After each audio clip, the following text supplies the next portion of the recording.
Pada zaman dahulu, di negeri antah berantah, hiduplah seorang pangeran. Pangeran sudah waktunya untuk menikah, tetapi dia tidak menemukan putri untuk dinikahi.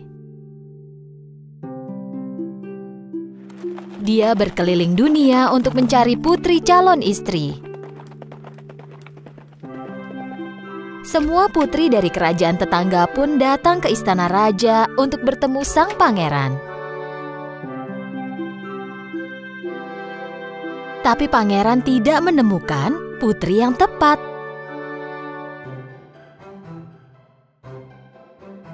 Ayahnya sang raja ingin putranya menikahi putri sejati. Setelah beberapa tahun mencoba, pangeran putus asa dalam menemukan putri yang tepat. Pangeran melanjutkan hidupnya dengan perasaan sedih, putus asa, dan gundah. Raja dan ratu pun sangat sedih melihat situasi ini. Pada suatu malam, pangeran duduk berpikir. Lalu datanglah badai besar. Kilat menyambar dan suara petir bergema di istana.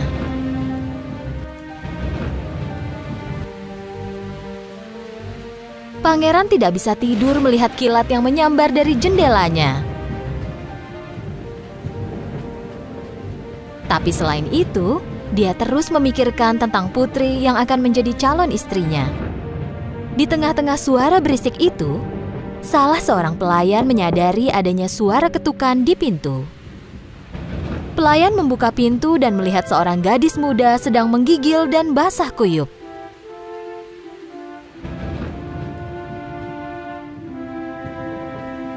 Meski penampilannya terlihat kacau, gadis muda itu masih terlihat cantik dan elegan.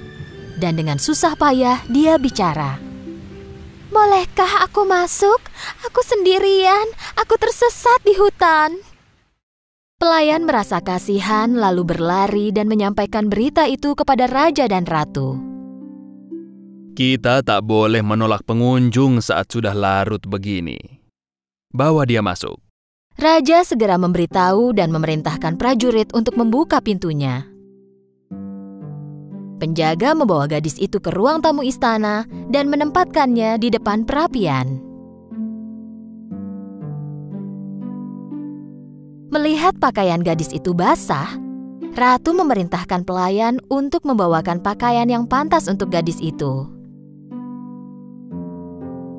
Saat hanya berdua, ratu bertanya kepada sang gadis, "Apa yang kau cari pada jam dan cuaca begini?" "Aku putri dari negeri yang jauh. Istanaku diserang oleh musuh. Demi melindungiku, ibu dan ayah mengirimku pergi bersama 2 prajurit secara diam-diam. Tapi karena gelap dan badai ini, kami pun terpisah dan aku menemukan istanamu. Terima kasih sudah membawaku masuk." Ratu sulit mempercayai gadis itu, tapi tak tega mengusirnya dari istana.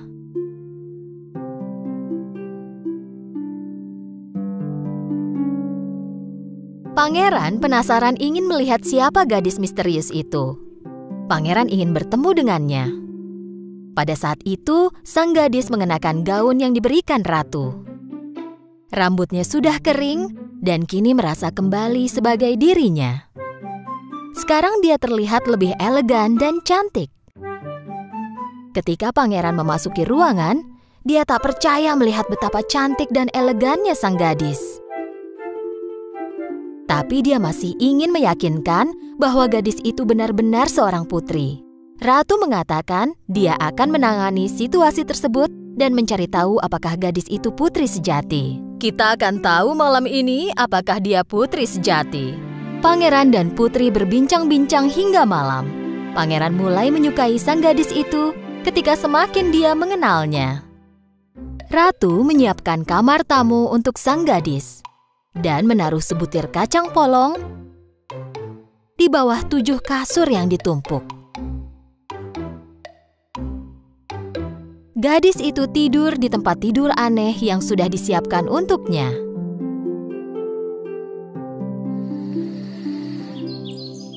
Keesokan paginya, Ratu menunggu gadis itu bangun. Setelah dia bangun, Ratu bertanya, Apa tidurmu nyenyak tadi malam? Aku sangat beruntung diberi tempat berteduh. Tapi aku tidak bisa tidur tadi malam. Benarkah? Aneh, kenapa bisa begitu? Badanku sakit, punggungku sakit. Sepertinya tadi malam aku tidur di atas sesuatu yang sangat keras. Inilah jawaban yang dinantikan oleh sang ratu. Dia tahu bahwa hanya putri sejati yang bisa merasakan ketidaknyamanan dari tempat tidur berlapis 7 kasur itu. Ratu mendatangi pangeran dan menjelaskan semua yang terjadi. Setelah mendengarnya dan akhirnya tahu bahwa gadis itu adalah putri sejati, pangeran sangat senang. Pangeran memberitahu raja bahwa dia ingin menikahi sang putri. Raja pun menyetujui permintaan putranya untuk menikahi sang putri. Pangeran meminta putri untuk tinggal di istananya beberapa hari lagi sampai perang di kerajaannya berakhir. Bahkan, raja mengirim pasukannya untuk menolong kerajaan sang putri. Tak lama kemudian, pangeran melamar sang putri. Maukah kau menikah denganku, putri? Putri menjawab ya. Dan mereka pun hidup bahagia selamanya.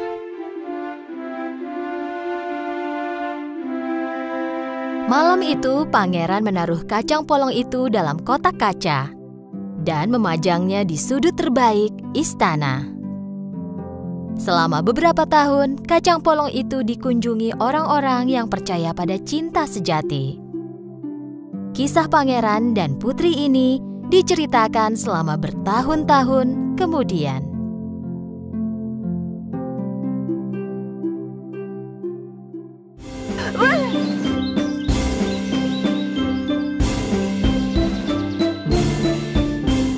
Pada zaman dahulu, di negeri yang jauh, hiduplah seorang gadis yang sangat cantik. Ibu Cinderella sudah lama meninggal. Itulah kenapa dia diasuh oleh ayahnya. Suatu hari, saat ayah Cinderella menikah lagi, hidupnya berubah drastis. Istri baru ayahnya dan 2 saudari tirinya pindah ke rumah Cinderella. Sejak pertama kali bertemu, ibu tirinya tidak tahan melihat Cinderella. Ibu tiri dan kedua putrinya sangat cemburu akan kecantikan dan kebaikan hati Cinderella. Saudari tiri Cinderella tidak secantik dirinya. Selain itu, mereka kasar dan manja. Suatu hari, karena alasan pekerjaan, ayah Cinderella harus pergi jauh. Dan itulah pertama kalinya saat ibu tiri dan saudari tiri Cinderella mengubah hidupnya jadi neraka. Saat Cinderella ada di taman berbicara dengan burung kesayangannya, ibu tiri mendekatinya. Mulai hari ini, kau akan tinggal di loteng. Kau akan mengerjakan semua pekerjaan rumah, dan aku tak mau melihatmu berkeliaran dengan pakaian ini. Cinderella tidak tahu harus bilang apa. Dengan tak berdaya, dia melakukan apa diperintahkan. Dia mengemasi barangnya dan pindah ke loteng. Sejak hari itu, Cinderella mulai melakukan semua pekerjaan rumah sendiri. Dia sering sangat kelelahan, tetapi ibu tiri dan saudari tirinya tidak kasihan kepadanya. Pel lagi lantainya, kau tak lihat lantainya masih berdebu. Kau belum mencuci pakaian, aku tak punya pakaian untuk dikenakan. Cinderella tidak punya teman selain tikus dan burung yang selalu datang ke jendelanya. Karena dingin, pada malam hari, Cinderella diam-diam turun ke dekat perapian dan menghangatkan diri di dekat api yang hampir padam dan tertidur. Hari-hari berlalu. Suatu hari, ada pengumuman di kota dari pihak kerajaan. Pangeran kita mengadakan pesta dansa di istana. Semua gadis yang siap menikah diundang ke pesta dansa ini. Begitu saudari tiri mendengar undangan ini, mereka lari ke rumah dan memberitahu ibu mereka. Kalian akan jadi gadis paling cantik di pesta dansa. Pangeran pasti memilih salah seorang dari kalian. Dengan begitu, kita semua akan tinggal di istana. Benar kan, Bu? Kita harus membeli gaun dan sepatu untuk kalian. Ayo, kita akan berbelanja. Ibu tiri dan saudari tiri meninggalkan rumah. Mendengar pembicaraan mereka, Cinderella berdiri menyaksikan di sana dengan sedih. Persiapan pesta dansa berlangsung berhari-hari. Kedua saudari tiri menjahit gaun baru. Setiap hari mereka akan bercermin dan berkata pada diri sendiri, "Kita akan jadi gadis tercantik di pesta dansa."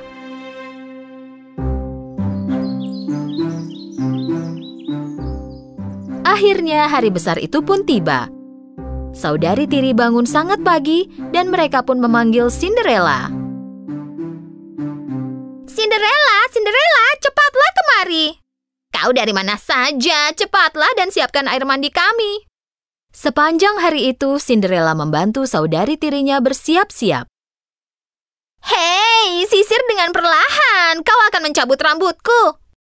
Menjelang malam, mereka selesai bersiap untuk pesta dansa. "Kalian terlihat cantik, Nak. Cantik sekali."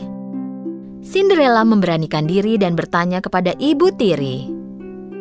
"Apa aku bisa ikut ke pesta dansa juga, kumohon?" "Siapa kau?" "Ya, katanya semua gadis muda boleh datang."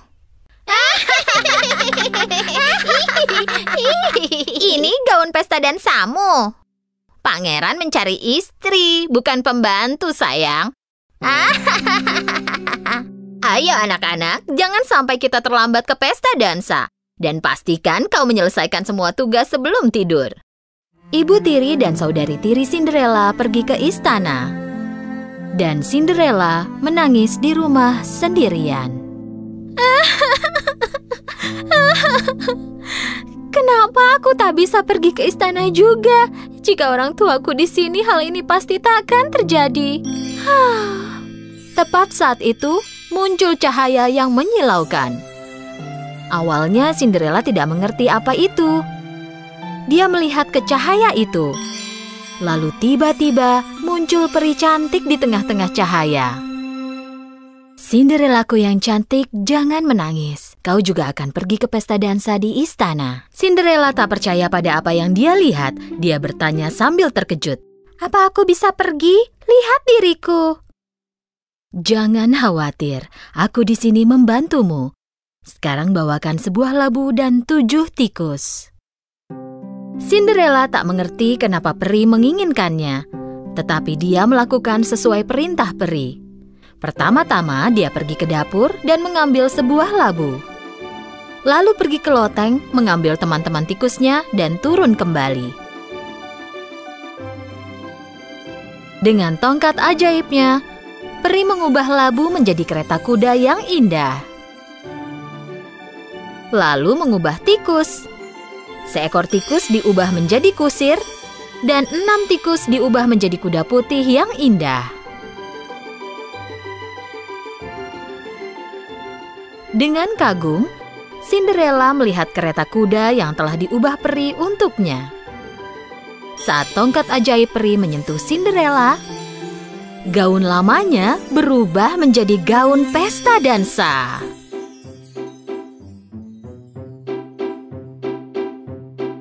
Dan sandalnya berubah menjadi sepatu kaca. "Aku terlihat seperti putri. Sekarang saatnya pergi ke pesta dansa. Jangan lupa, kau harus pulang saat jam 12 tepat, karena saat itu semuanya akan kembali ke asalnya." Cinderella mendengarkan perintah peri dengan seksama. Lalu dia naik ke kereta dan mulai pergi ke istana. Kereta indahnya berhenti di depan istana. Saat Cinderella memasuki pintu besar ke ruang dansa, semua mata melihat kepadanya. Dia terlihat sangat cantik dan elegan. Bahkan ibu tiri dan saudari tirinya tak bisa berhenti memandangi putri cantik ini. Mereka tentu saja tidak mengenalinya. Tiba-tiba, pangeran muncul di tangga. Cinderella sangat menonjol di antara semua gadis di pesta dansa. Pangeran jatuh cinta pada pandangan pertama pada gadis cantik ini. Dengan dilihat oleh semua orang, pangeran berjalan menuruni tangga dan mendekati Cinderella. Saudari tiri sangat senang karena pangeran datang ke arah mereka. Au, dia mendatangiku. Bukan, dia mendatangiku. Tapi pangeran melewati mereka dan berhenti di depan Cinderella. Gadis muda yang cantik, maukah kau berdansa denganku? Cinderella mengangguk sopan. Pangeran dan Cinderella berdansa dengan dilihat oleh semua undangan. Cinderella sangat terpesona dengan musik dan dansanya. Dia merasa hanya ada dirinya dan pangeran di ruang dansa itu. Mereka berdansa non-stop sepanjang malam. Tentu saja, Cinderella tidak merasakan waktu yang berlalu. Pada suatu titik, matanya melihat jam besar. Hampir tengah malam. Tepat saat itu, Cinderella ingat peringatan dari peri. Kau harus pulang saat jam 12 tepat, karena semuanya akan kembali ke asalnya. Dengan panik, Cinderella mulai berlari dan meninggalkan pangeran. Saat berlari menuruni tangga istana, salah satu sepatunya terlepas, tetapi dia tak punya waktu untuk kembali dan mengambilnya. Saat berlari menjauh, jam menunjukkan tengah malam dan segalanya berubah kembali seperti semula. Saat pangeran keluar mengejar Cinderella, dia melihat sepatu di tangga. Temukan pemilik sepatu ini. Meski kau harus meminta semua gadis di kerajaan untuk mencobanya, temukan dia. Cinderella pulang dengan terengah-engah dan langsung menuju loteng. Dia mulai memikirkan malam yang dia habiskan bersama pangeran. Dia tahu kesempatannya takkan ada, tetapi dia tetap jatuh cinta kepada pangeran. Hampir mustahil bagi pangeran untuk menemukannya, dan meski ditemukan, pangeran takkan mengenalinya. Pengawal pangeran mengetuk setiap pintu rumah di kerajaan dan mencari gadis pemilik sepatu ini.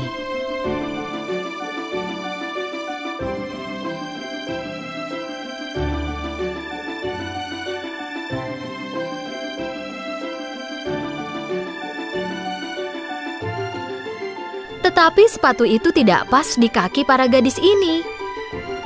Akhirnya pengawal pangeran tiba di rumah Cinderella. Cinderella sangat senang melihat kereta raja di depan rumahnya. Saat dia akan keluar kamar, ibu tirinya muncul di pintu. Kau mau kemana? Kau juga ingin mencoba sepatu itu?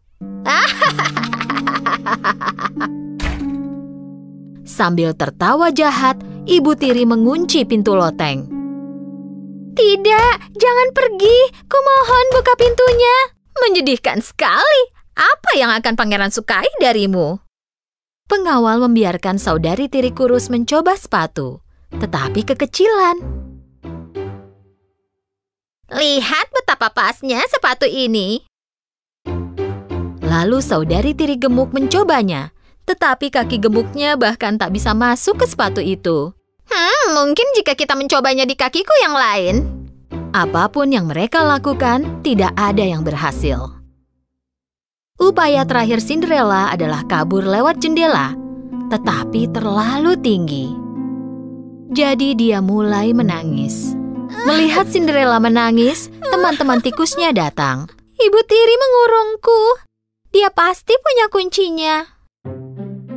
Seekor tikus keluar dari bawah pintu dan berlari ke bawah. Ibu tiri ada di pintu bersama pengawal pangeran. Kenapa tak datang lagi besok? Hari ini mereka sedikit lelah. Kaki mereka pasti membengkak. Tikus melompat ke rok Ibu Tiri dan mengambil kunci dari sakunya, lalu berlari ke loteng. Tikus itu menyelipkan kunci di bawah pintu. Cinderella sangat senang saat melihat kunci itu. Setelah membuka pintu, dia berlari secepat mungkin. Aih, bagaimana kau bisa keluar? Berhenti, tolong jangan pergi. Aku juga ingin mencoba sepatu itu. Ibu Tiri dan kedua putrinya tertawa histeris.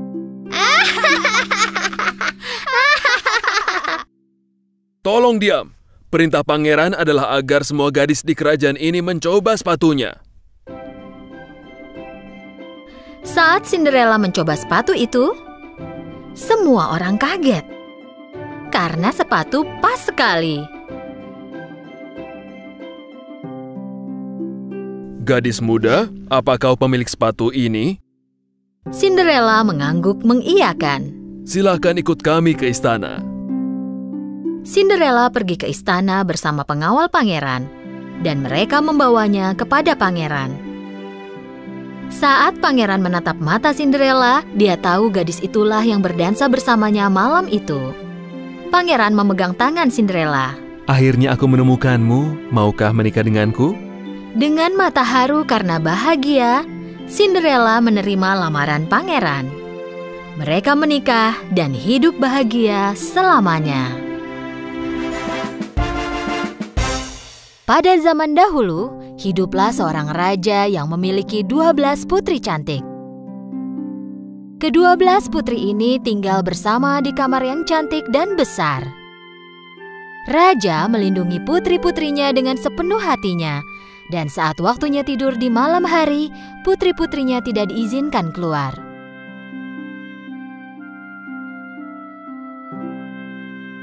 Tapi setiap pagi, mereka bangun dengan keadaan yang sangat aneh. Sepatu para putri terlihat rusak seolah-olah mereka menari semalaman. Raja harus membelikan sepatu baru setiap hari. Tetapi keesokan harinya, sepatu tersebut selalu rusak. Raja atau anak buahnya di kastil tidak dapat memecahkan misteri sepatu itu. Bagaimana ini bisa terjadi? Bagaimana sepatu baru menjadi rusakannya dalam waktu semalam? Yang mulia, kami tak bisa mengerti. Akhirnya Raja berkata, Siapapun yang memecahkan misteri tentang sepatu putri-putriku dapat menikahi putri pilihannya, menjadi menantuku, dan akan menjadi raja setelah aku mati nanti. Tetapi dia hanya punya waktu 3 hari 3 malam untuk memecahkannya. Jika tidak, dia akan dipenjara seumur hidup. Banyak pemuda di kerajaan itu dan bahkan pangeran dari kerajaan lain datang ke kastil. Mereka menjaga pintu kamar 12 putri. Tetapi setelah beberapa hari, tak seorang pun yang dapat memecahkan misteri itu. Dan sepatu putri terus-menerus rusak dalam semalam. Akhirnya, seorang pemuda berhati baik ingin mencobanya. Dan dia pun pergi ke kastil. Di tengah jalan, dia bertemu seorang nenek kumal yang terlihat sangat miskin. Nak, aku sangat lapar. Maukah kau memberiku sepotong roti? Pemuda itu memberikan semua makanan yang ada di tasnya kepada si nenek. Sang nenek sangat senang karena pemuda sebelumnya yang ia jumpai tidak memberikan apa-apa. Nenek itu tahu bahwa pemuda ini berbeda dari pemuda lainnya. Sebagai balasannya, nenek itu memberikan jubah ajaib. Ambillah jubah ajaib ini. Saat memakainya, kau akan jadi tidak terlihat. Jam 12 malam tepat, kenakan jubah itu supaya tidak terlihat dan masuklah ke kamar putri. Dengan begitu, kau dapat memecahkan misteri sepatu itu. Tapi hati-hati, jangan meminum apapun yang diberikan para putri kepadamu. Mereka memang putri-putri nakal. Pemuda itu mengambil jubah ajaib dan pergi ke kastil. Dan ketika tiba di kastil, dia menyampaikan tujuannya yaitu untuk memecahkan misteri sepatu. Hari pertama ketika dia berjaga di luar kamar Putri, Putri sulung keluar dengan segelas air limun. Kau pasti haus. Kami membuatkan air limun untukmu. Ayo minumlah. Pemuda itu lupa akan peringatan sang nenek lalu meminumnya. Tak lama kemudian dia pun mengantuk. Dia tertidur nyenyak sepanjang malam di kamar yang sudah disiapkan para putri untuknya.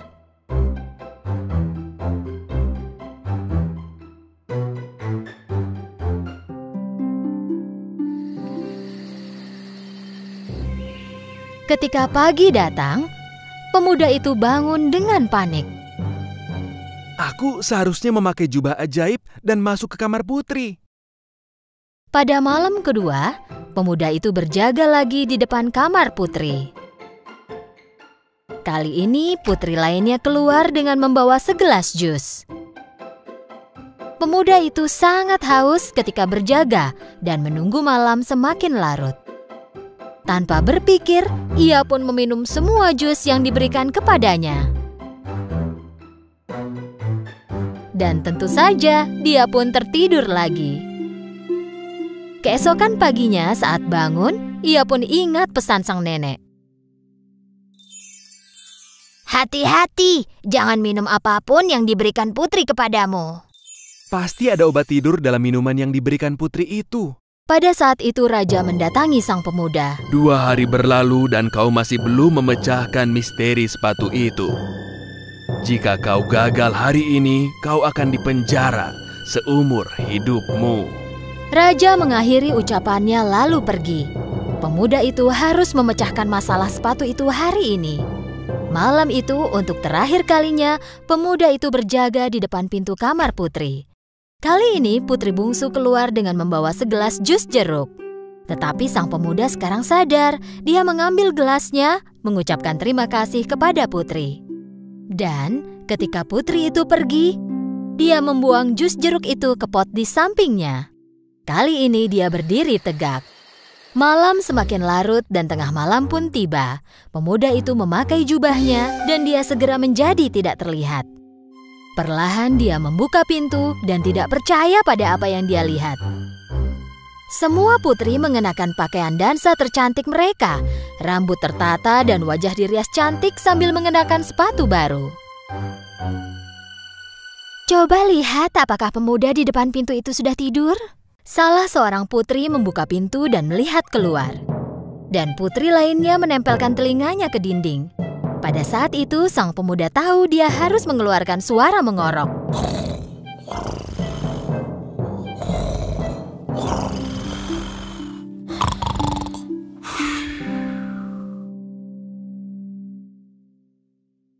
Putri sulung menggeser tempat tidurnya dan bertepuk tangan 3 kali. Sebuah jalan rahasia terbuka di bawah tempat tidur itu. Sang pemuda tidak percaya apa yang dia lihat. Satu persatu semua putri memasuki jalan rahasia itu. Dan pemuda itu pun mengikuti dari belakang. Jalan rahasia itu menuju ke sebuah tangga dengan ratusan anak tangga menuju ke bawah. Ketika mereka menuruni tangga, pemuda itu tak sengaja menginjak gaun salah seorang putri. Oh, seseorang menginjak gaunku.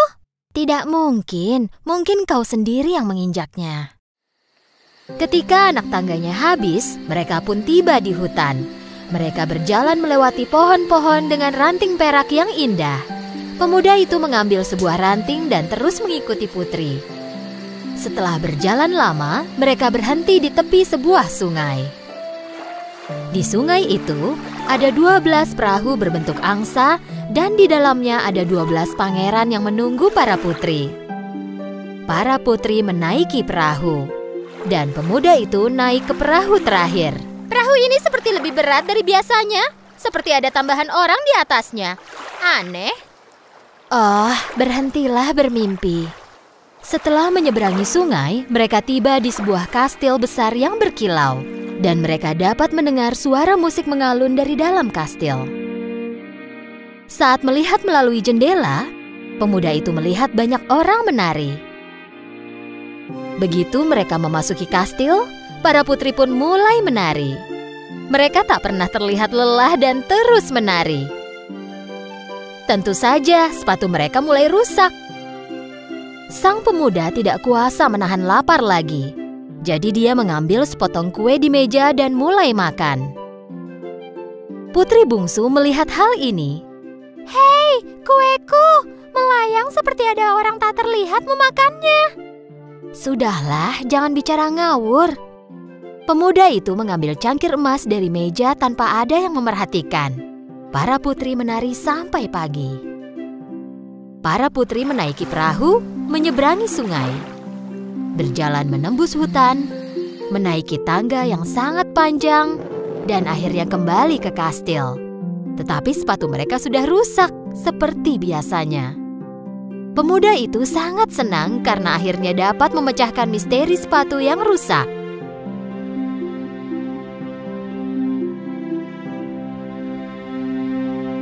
Tak lama kemudian, raja mendatangi pemuda itu. Waktumu berakhir hari ini. Apa kau sudah memecahkan misteri sepatu itu? Ya, Yang Mulia. Dan pemuda itu menceritakan semuanya kepada raja. Raja awalnya tidak percaya. Tapi ketika pemuda itu menunjukkan ranting perak dari hutan dan cangkir emas dari kastil yang berkilau, raja tahu bahwa ceritanya itu benar. Dan raja menepati janjinya dan mengizinkan pemuda itu untuk menikahi salah seorang putrinya. Pemuda itu mengatakan bahwa ia ingin menikahi putri bungsu. Kedua-belas putri penari sangat tidak senang karena rahasia mereka terbongkar. Tetapi sang pemuda dan putri bungsu menikah dan hidup bahagia selamanya. Pada zaman dahulu, hiduplah seorang yang sangat kaya. Dia punya 3 orang putri. 2 diantaranya sangatlah serakah dan egois. Tapi putri yang ketiga memiliki hati yang penuh kasih dan baik. Suatu hari, ayah mereka menerima kabar bahwa kapalnya tenggelam karena badai. Pria malang itu kehilangan segalanya dan hanya menyisakan rumah kecilnya yang ada di desa. 2 putrinya yang serakah tentu saja tidak senang dengan keadaan ini. Sepanjang hari mereka hanya duduk dan mengeluh. Semua pekerjaan rumah diserahkan kepada si cantik. Setelah sekian lamanya, ayah mereka mendengar bahwa salah satu kapalnya yang hilang telah berhasil tiba di pelabuhan. Dia mulai bersiap untuk segera pergi ke pelabuhan. Dan sebelum pergi, dia bertanya pada putri-putrinya. Apa yang harus kubawa untuk kalian?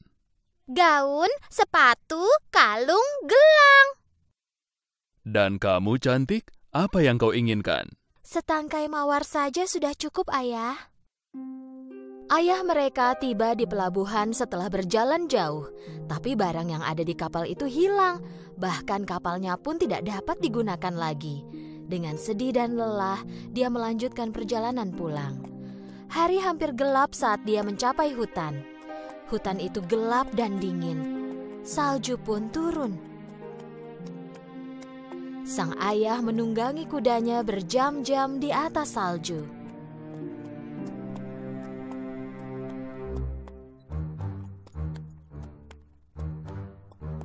Dan akhirnya melihat sebuah kastil yang lampunya menyala.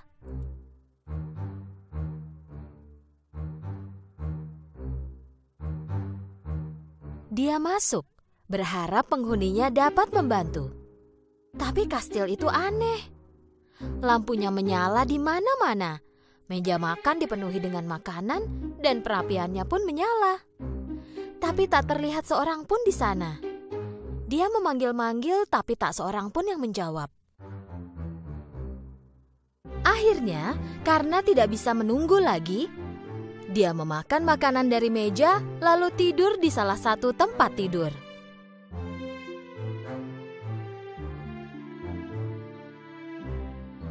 Saat terbangun di pagi hari, dia menemukan pakaian baru di samping tempat tidur. Dia turun ke bawah. Sarapan sudah tersedia untuknya di atas meja. Kastil ini pasti milik peri, jika tidak dia tak akan membantuku seperti ini. Aku ingin berterima kasih padanya. Ketika pergi meninggalkan kastil itu, dia melihat kebun mawar. Aku tak bisa memenuhi permintaan dua putriku. Setidaknya aku bisa memenuhi keinginan si cantik, pikirnya dalam hati. Ketika dia memetik setangkai mawar, dia dan sekelilingnya bergetar karena suara yang keras. Sesosok makhluk buruk rupa berwajah seperti singa muncul dari balik pepohonan. Sang ayah hampir pingsan melihat makhluk buruk rupa itu.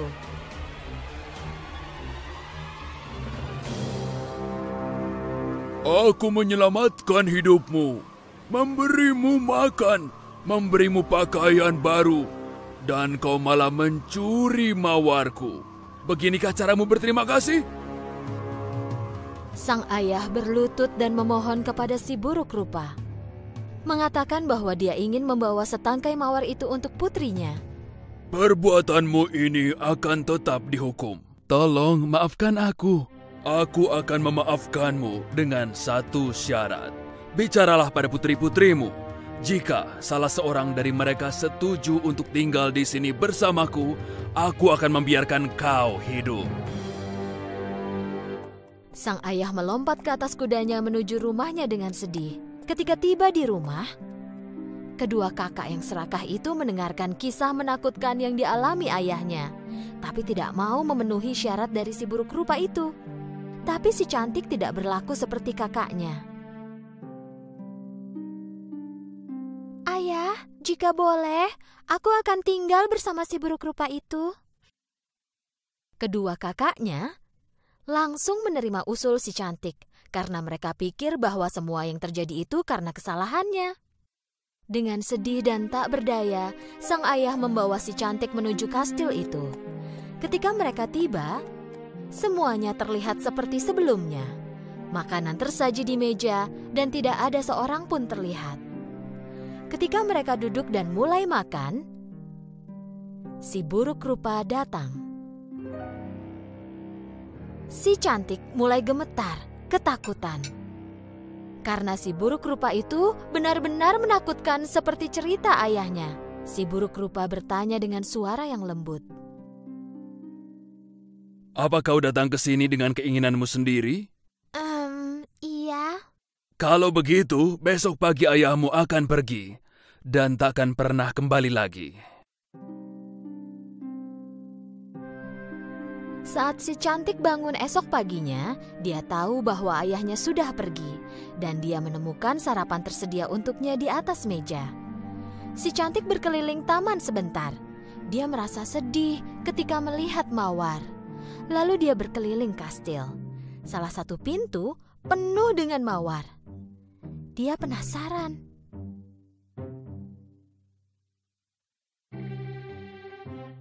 Dia membuka pintu dan mengintip ke dalam.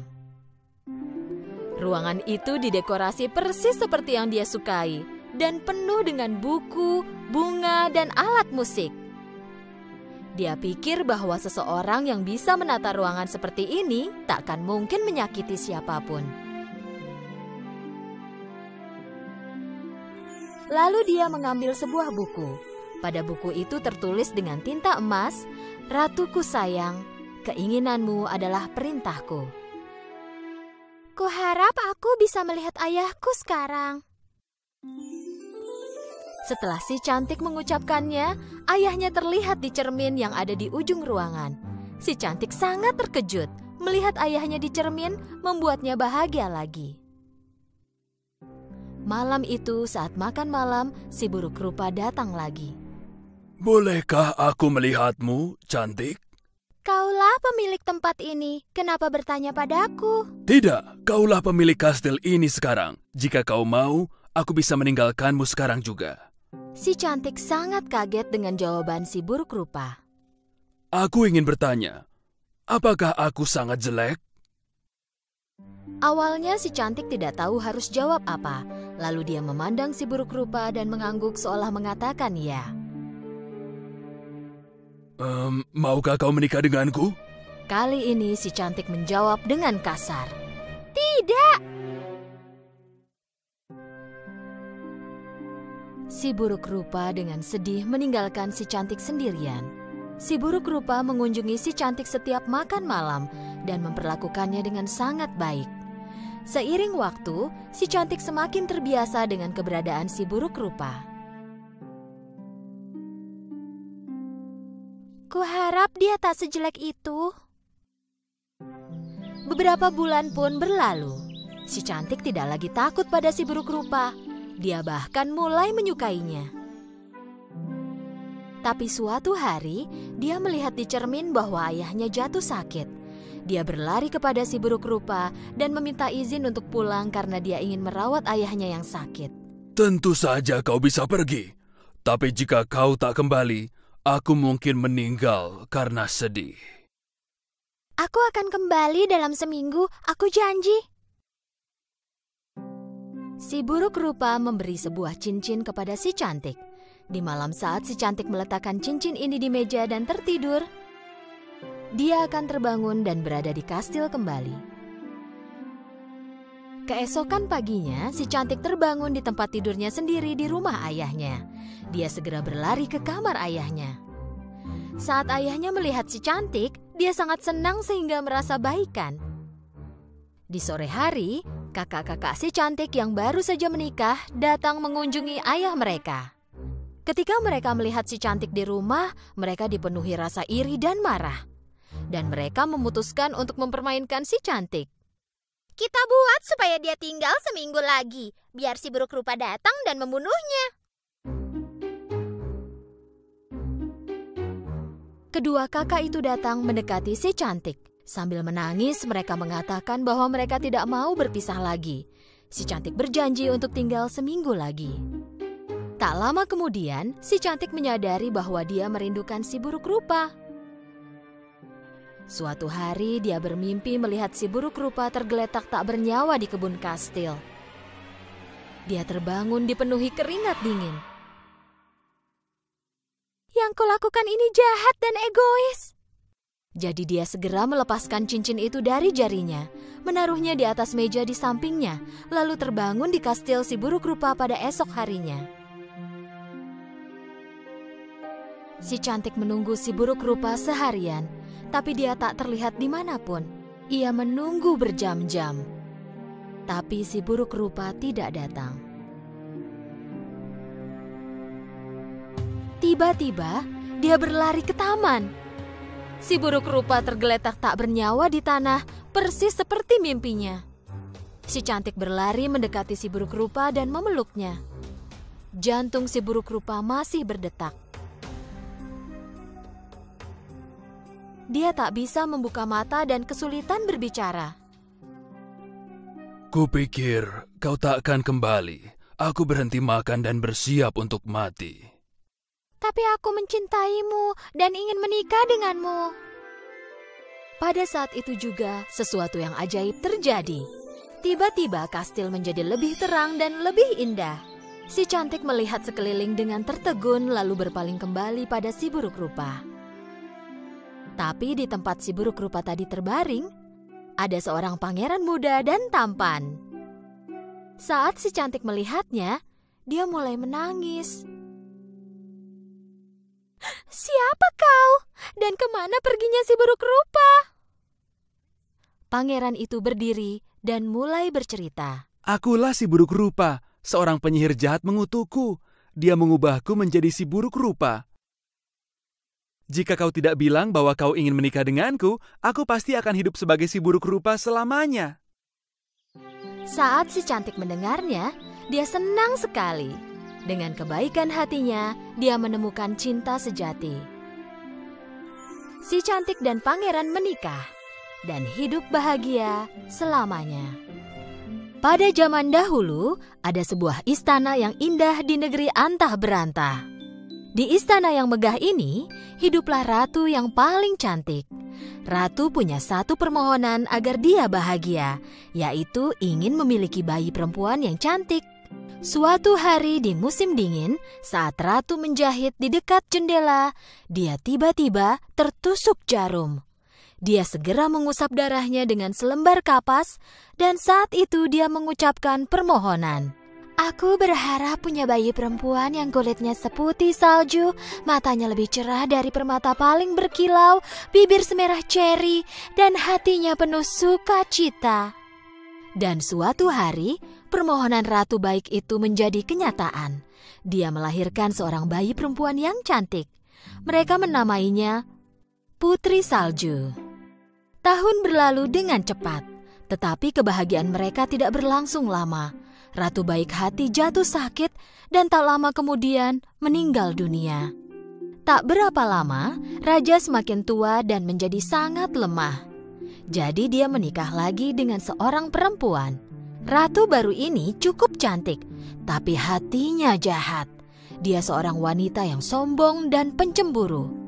Setiap hari, ratu akan melihat ke cermin ajaibnya dan menanyakan pertanyaan ini. Cermin-cermin di dinding, siapakah wanita tercantik di seluruh negeri? Dan cermin ajaib akan menjawab, Tak ada yang mulia, Andalah satu-satunya wanita paling cantik. dan ratu akan sangat senang dengan jawaban ini. Sejak kedatangan ratu jahat, semua yang ada di istana mulai berubah. Karena perbuatan jahatnya, kerajaan menghadapi banyak sekali masalah. Jadi untuk mengatasi masalah itu, raja harus pergi dari istana. Ratu jahat sangat senang karena kini raja pergi, dia bisa melakukan semua sesuka hatinya. Tahun berlalu dengan cepat dan Putri Salju tumbuh menjadi gadis yang cantik. Di tempat yang tak terlalu jauh, seorang pangeran tiba-tiba melihat bayangan Putri Salju di sungai tempat dia minum air. Dia segera melihat sekeliling, tetapi tidak melihat seorang pun selain burung-burung di atas kepalanya. Pada suatu hari, ratu berada di depan cermin ajaibnya lagi. Cermin-cermin di dinding, siapakah yang tercantik di seluruh negeri? Cermin menjawab, Begini, maaf, tapi bukan Anda ya ratuku. Putri Saljulah wanita tercantik. Ratu sangat marah ketika mendengar jawaban cermin ajaib. Dia segera memanggil pemburu favoritnya dan memberi perintah yang menakutkan. Bawalah Putri Salju ke hutan dan ambil jantungnya untukku.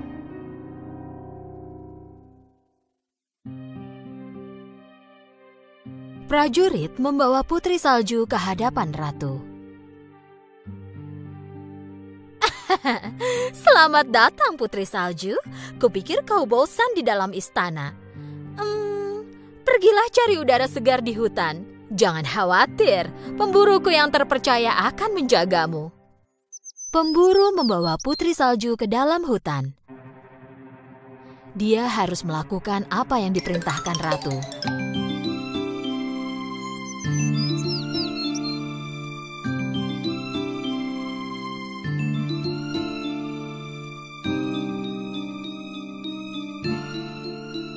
Tapi melihat Putri Salju yang berhati murni dan baik itu, pemburu tidak dapat melukainya.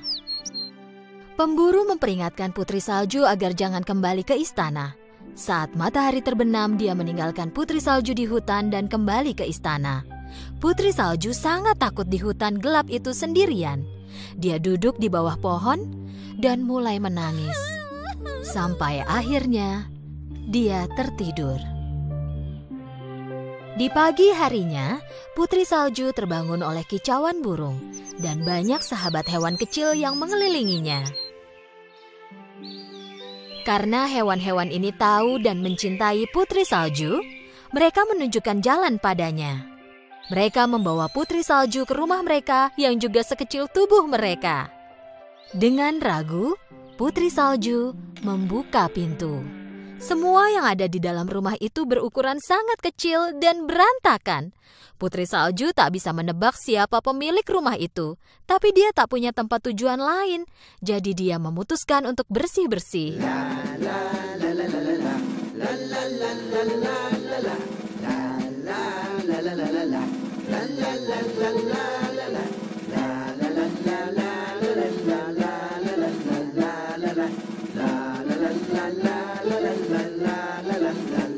Setelah bersih-bersih rumah dan membuatnya jadi nyaman dan tanpa noda, Putri Salju memasak menggunakan peralatan dapur yang kecil, lalu makan. Di rumah ini, sama seperti barang lainnya, tempat tidurnya juga berukuran kecil. Tapi Putri Salju sangat lelah. Dia hampir tertidur di tempat dia berbaring. Dia pikir tak akan ada bahaya yang menimpanya di tempat ini, lalu jatuh tertidur pada beberapa tempat tidur yang digabungkan. Di malam hari, 7 kurcaci yang merupakan pemilik rumah cantik itu pulang ke rumah setelah bekerja di pertambangan. Dan saat masuk, mereka sangat terkejut. Rumah bersih dan tercium aroma makanan lezat. Dopi ingin makan sup, tapi karena kecerobohannya, dia menumpahkannya di lantai. Dok mencoba memikirkan apa yang terjadi. Ada sesuatu yang mencurigakan dengan ini semua. Siapa yang melakukannya? Jika aku bisa tidur, aku yakin aku pasti tahu jawabannya, kata Sleepy sambil menguap. Ketujuh kurcaci pelan-pelan naik ke atas. Saat mereka masuk ke kamar, mereka tak percaya pada apa yang mereka lihat. Di atas tempat tidur mungil mereka, terbaring seorang gadis yang sangat cantik. Mendengar suara-suara, Putri Salju terlonjak ketakutan dari tidurnya dan melihat 14 mata dari 7 kurcaci menatap ke arahnya. Akhirnya, dengan ragu-ragu, dia berkata, "Namaku Putri Salju. Maaf jika mengagetkan kalian. Aku tidak bermaksud jahat." Ya, kami yakin itu. Jika tidak, kau tak akan membersihkan rumah dan memasak untuk kami, jawab Dok, lalu memperkenalkan diri mereka. Kami ini 7 kurcaci. Ini Happy, Grumpy, Dopey, Sneezy, Bashful, dan aku, Duck. Dan itu dia, Sleepy.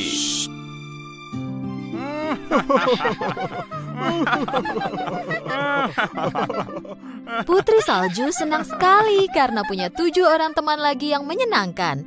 Ia bercerita tentang semua yang telah terjadi. Ketujuh kurcaci sangat sedih mendengar semuanya.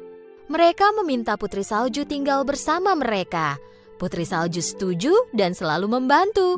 Mereka mulai hidup bahagia dan damai. Tapi kebahagiaan mereka tak berlangsung lama. Suatu hari, Ratu menanyakan pertanyaan yang sama ke cermin ajaibnya. "Cermin-cermin di dinding, siapakah wanita tercantik di seluruh negeri?" Jawaban cermin masih sama. Begini, maafkan aku, tapi bukan Anda yang mulia. Putri Salju, dialah yang tercantik dari semuanya. Tapi Ratu pikir Putri Salju sudah meninggal. Ratu sadar bahwa jantung yang pemburu bawakan sebenarnya jantung rusa dan memutuskan untuk melakukannya sendiri kali ini. Pagi hari yang menyenangkan di rumah 7 kurcaci. Putri Salju mengantar kurcaci bekerja dengan ciuman di pipi mereka. Dok mengulangi peringatannya seperti biasa. Jangan lupa aturan kita. Jika ada orang asing mengetuk pintu saat kami tidak di rumah, jangan dijawab. Baiklah, Dok. Tapi kalian jangan terlambat pulang ya. Saat Putri Salju menyiapkan makan malam, terdengar ketukan di pintu. Dia tak mengira kurcaci akan pulang jam segini. Siapa itu? Dok, apa itu kalian? Dari luar terdengar suara wanita tua. Aku tak bermaksud jahat, Nak. Tolong buka pintunya. Melalui lubang pintu, Putri Salju melihat wanita tua malang di luar yang dia pikir tak mungkin menyakitinya. Jadi dibukanyalah pintu. Oh, gadis cantik. Aku ini wanita tua yang kebetulan lewat. Jika kau berikan semangkuk sup, aku akan sangat berterima kasih. Putri Salju membawa masuk wanita tua itu dan menawarkan semangkuk sup panas.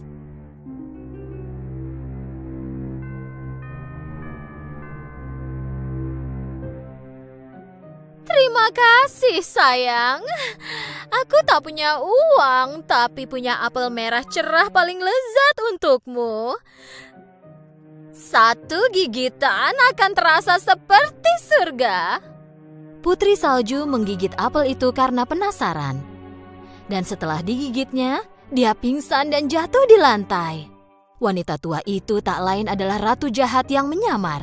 Dan apel itu bukanlah apel surga, tapi apel beracun. Bahkan satu gigitan cukup untuk membuat Putri Salju tertidur, yang membuatnya tidak pernah bisa bangun lagi.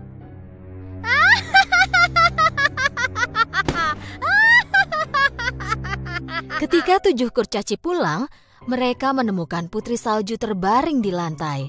Dog menemukan apel dengan bekas gigitan. Apel yang dia makan ini pasti beracun. Ini pasti perbuatan ratu jahat. Putri Salju sangat cantik meski tertidur.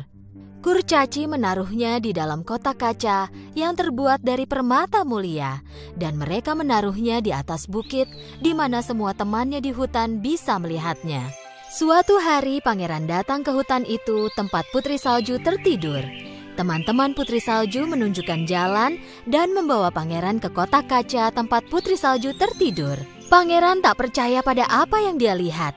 Putri cantik yang bayangannya pernah dia lihat di sungai dan terus muncul dalam mimpinya, kini terbaring tepat di hadapannya.